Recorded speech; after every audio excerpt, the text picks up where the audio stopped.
I'm going to show you Wordle, and you can find this at wordle.net, and we're just going to go there and have a look at some of the things that you can create. Now, the website is free to use, and you don't even really need an account. You just go to the website and you can click here on Create, and it's going to give you a little box here, and the instructions are very simple. Paste in a bunch of text, or you can put in a URL, or you can put in a delicious username to see a list of their tags. Now we'll look at one that I created earlier here, and let's see if we can work out what this is about. Let's see, the biggest word in here is Walmart, so it's something that happened at Walmart. Woman, valet, spray, pepper, people, something about women, a woman, pepper spraying in Walmart, it looks like. So actually that is, if we go back and look at the article, it was from Black Friday, and woman pepper sprays other Black Friday shoppers, and you can read the whole story there. But so I copied that in there, but if you were doing this with students, you could use it perhaps to see if there was bias by looking at some of the other words. You can right click on the largest words and remove them from the list, and that will then bring out some of the smaller words that are less used but may indicate some kind of bias. So that's one way that you can use it. Another way that you can do it is, and then we'll do this as our example, I'm going to take here is the State of the Union address from Abraham Lincoln from December the 1st, 1862. So I'm just going to come in here and copy all of this text all the way down to the bottom.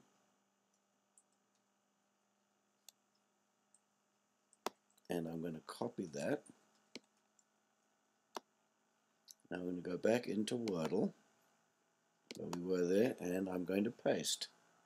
I'll do the old Control V to paste, and click Go.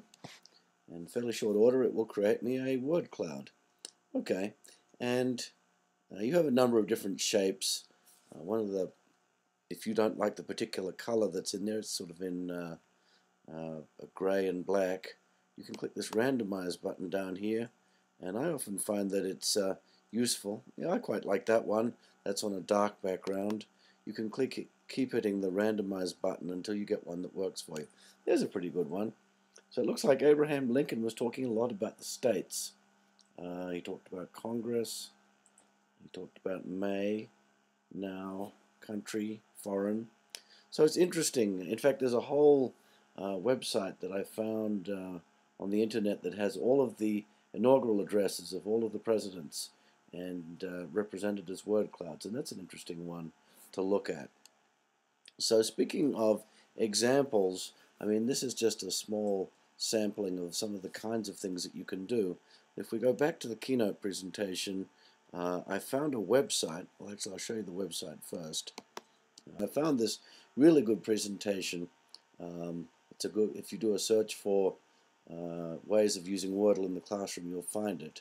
And I just picked out the 7 best ones that I could see out of here that I want to just share with you rather than go through the whole thing. But it's an excellent presentation, and you'll find that on the internet. But we'll go back to Keynote, and I'll show you some of those interesting things that I found. The first one, they were looking at taking a student's essay and then just copying and pasting it and making it into a Wordle, and then looking to see which words they used the most and whether they could improve their essay writing techniques by maybe using some different words. So this one looks like they used information quite a lot. So maybe they could make some suggestions about some different words that they could use.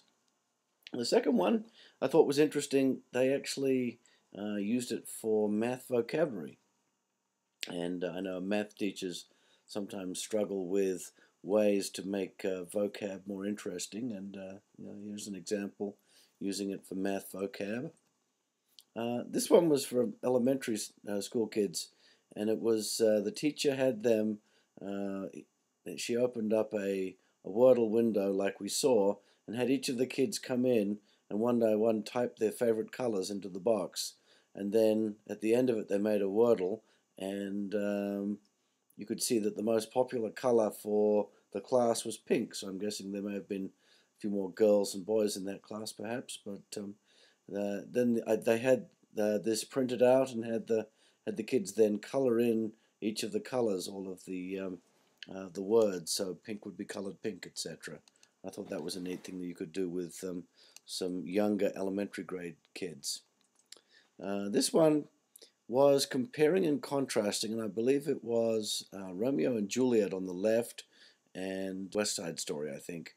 It was comparing the two of them, so you can see thou comes out as the top word in Romeo and Juliet, and looks like come, now, tonight, gonna in West Side Story. So you can compare and contrast the themes of different things using word clouds, and so I thought that was an interesting idea as well. Now this one takes the whole story, which was the story of the three little pigs, but you could use this to introduce a story and maybe have students come up with ideas about what they think the story might be about. So obviously pig, little, wolf, house are the biggest words in this story, and then we've got huffed and puffed and lots of other words in there. So it could be a good way to build some interest in a story that you're going to do with your kids.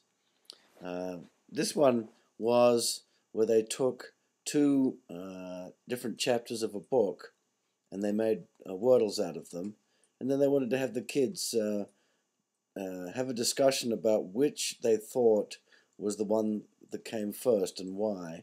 And this could be if they've already read the book, and then it helps them to recall some of the themes that they saw. But again, I thought that was another interesting idea. And this last one was just a funny one. I guess they found a way of taking all of the names of all of the artists that you have in your iTunes library and turning it into a Wordle. So I'm guessing that this guy liked the Dave Matthews Band the best, and then there was a couple of other ones there. Yeah, that was interesting taste in music, and I thought an interesting use of Wordle.